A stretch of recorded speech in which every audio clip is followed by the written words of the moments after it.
안녕하세요. 인문학한 약사 펭귄 약사입니다. 제가 요즘 사람들한테 굉장히 많이 듣는 질문이 있어요. 뭐냐면은 약사님 혹시 백신 중에 아스트라제네카 백신이 좋나요? 화이자 백신이 좋나요? 이거 굉장히 많이 듣거든요.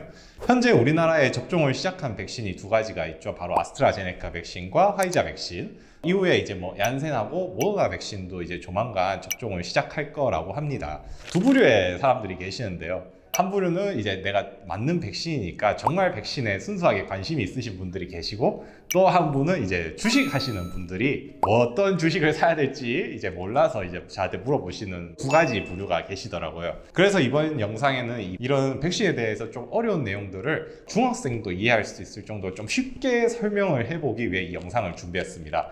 아마 이 영상을 보시면은 이제 백신이 이런 거구나 하고 확실히 이해하실 수 있을 거예요.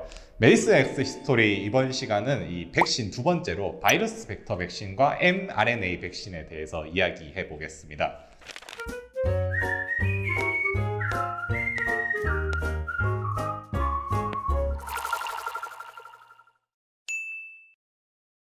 먼저 이 바이러스가 어떻게 우리 몸에 들어와서 우리 몸을 괴롭히는지부터 살펴봐야 될 것 같아요. 자, 여기 우리 몸에 세포라고 하는 이 마을이 있습니다. 이 세포는 마을 자체가 거대한 단백질 생산 공장이에요. 이 공장에는 뭐가 좋을까요? 3D 프린터기가 있어요. 이 3D 프린터기는 우리의 설계도를 집어넣으면 설계도에 따라서 이 물건을 만들어내게 되는데요. 이게 무슨 말이냐면은 우리 세포가 인체 생존에 필요한 이 단백질 도구들을 유전 물질을 통해서 생산해내게 된다는 말입니다. 그런데 이 마을에 호랑이라고 하는 이 바이러스가 내려와요. 이 호랑이는 마을로 내려와서 자기 마음대로 이 3D 프린터기를 만지기 시작합니다. 호랑이는 이 마을로 들어올 때 자기만의 이 설계도를 가지고 마을로 들어오는데요. 이 설계도를 3D 프린터기에 집어넣고 작동을 해요. 그러면은 이 3D 프린터기가 뭘 만드냐면 호랑이를 똑같이 만들기 시작합니다. 그렇게 이제 계속해서 호랑이가 복제가 되는 거예요. 그러면은 나중에는 이 마을이 호랑이로 가득 넘쳐버리겠죠. 호랑이들이 이 마을을 쑥대밭으로 만든 후에 이번에는 이 다른 마을로 넘어가게 됩니다. 호랑이 한 마리가 다른 마을로 가서 똑같은 일을 반복하고 이게 점차 이렇게 감염이 되는 거죠, 세포들이. 그렇게 되면은 나중에 우리 몸이 점차 이 병들고 아프게 되는 겁니다. 호랑이가 가지고 다니는 이 설계도, 즉 유전 물질에 따라서 이 바이러스를 두 가지로 나뉘는데요. 우리가 잘 알고 있는 이 DNA랑 조금은 생소하게 들리는 RNA 두 가지가 있습니다. 코로나 바이러스는 참고로 DNA 바이러스가 아니라 RNA 바이러스라고 우리가 부르죠. DNA는 이 빳빳한 마분지에 그려둔 설계도라고 치면은 RNA는 휴지 쪼가리에 그려놓은 설계도예요. 그래서 이걸 가지고 다니면 금방 찢어지고요. 물에 젖으면 잉크가 번져가지고 모양이 이상하게 변해서 설계도를 보고 만들어도 이상한 물건이 나오게 되죠. 그래서 우리가 RNA 바이러스가 변이가 잘 된다고 합니다. 영국에서 이 변이 바이러스가 이렇게 또 나타났다고 하죠. 이제 이런 이유 때문입니다. 자, 그러면은 백신이 어떻게 해서 우리 몸에 면역을 만들어내는지에 대해서 얘기를 해볼게요. 마을 입장에서도 이 범이 내려오는데 그냥 어서옵시오 하고 그냥 맞이하고 있지는 않겠죠. 이 마을에는 이 면역세포라고 부르는 이 사냥꾼들이 있습니다. 이들은 마을로 이 범이 내려오면은 마음대로 들어오지 못하게 이 호랑이와 이 싸우는 역할을 해요. 그런데 여기서 이제 호랑이를 한 번도 본 적이 없는 햇병아리 사냥꾼이 있습니다. 경비를 서다가 호랑이가 나타났는데 저게 뭔지 모르겠고 그냥 멀뚱멀뚱히 보고 있다가 호랑이는 이제 또 유유자적 마을로 들어와 가지고 또 마을을 쑥대밭으로 만들겠죠. 그렇게 한번 호랑이한테 크게 당하고 나면은 이제 사냥꾼이 이제 절치부심하게 됩니다. 너 얼굴 기억했다. 다음에 오면은 내가 가만두지 않겠다. 그러면 이제 다음에 또 같은 호랑이가 오면은 바로 이제 총으로 쏴버리는 거죠. 그거를 이제 면역을 가진다라고 하거든요. 근데 이 사냥꾼이 면역을 가지려면은 호랑이를 먼저 만나야 된다는 위험이 있습니다. 호랑이를 처음 봤는데 바로 죽을 수도 있잖아요. 그래서 이때 백신의 역할은 사냥꾼들을 훈련시켜주는 일종의 가상훈련 역할을 합니다. 그러면은 우리는 이제 병에 걸리지 않아도 이 병에 대한 면역력을 가질 수 있는 거죠. 근데 이 훈련 방식에 따라서 우리가 말하는 이 백신의 종류가 달라집니다. 살아있는 호랑이를 데려와가지고 훈련을 시키면은 우리가 살생자를 써서 생백신이라 하고요. 반쯤 죽은 혹은 또 이제 아예 죽어버린 호랑이를 가지고 훈련을 시키면 죽을 사자를 써서 사백신이라고 하죠. 현재 중국의 시노팜 백신이 이제 사백신으로 알려져 있습니다. 그런데 이런 방법들은 이 초창기에 많이 썼는데 오히려 우리가 호랑이한테 잡아먹히는 일도 작고 효과도 생각보다 크지 않은 거예요. 그래서 차라리 호랑이 껍데기만 가지고 와서 훈련을 시키는 게 더 안전하겠다라는 생각을 합니다. 이거를 합성 항원 백신 또는 제조합 백신이라고 합니다. 현재 노바백스랑 사노피 백신이 바로 이 호랑이 껍데기를 이용한 백신이죠.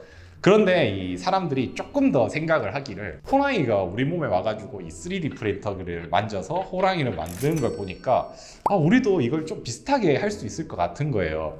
그래가지고 이번에는 호랑이의 껍데기를 만들 수 있는 설계도를 집어넣는 방식으로 백신을 개발하기 시작합니다. 이 방식이 현재 우리나라에 들어와 있는 백신들의 기전입니다. 현재 우리나라에 들어와 있는 백신이 이제 4가지가 있는데요. 1분기에 들어오는 게 아스트라제네카, 2분기에 얀센과 모더나 백신, 3분기에 화이자 백신이 이제 들어오게 되어 있죠. 얀센과 아스트라제네카는 바이러스 벡터 백신이고, 화이자와 모더나 백신은 mRNA 백신입니다. 그러면은 이 둘의 차이는 뭘까요? 아까 전에 말했던 이 설계도를 집어넣는 방식에 따라서 나눌 수 있어요.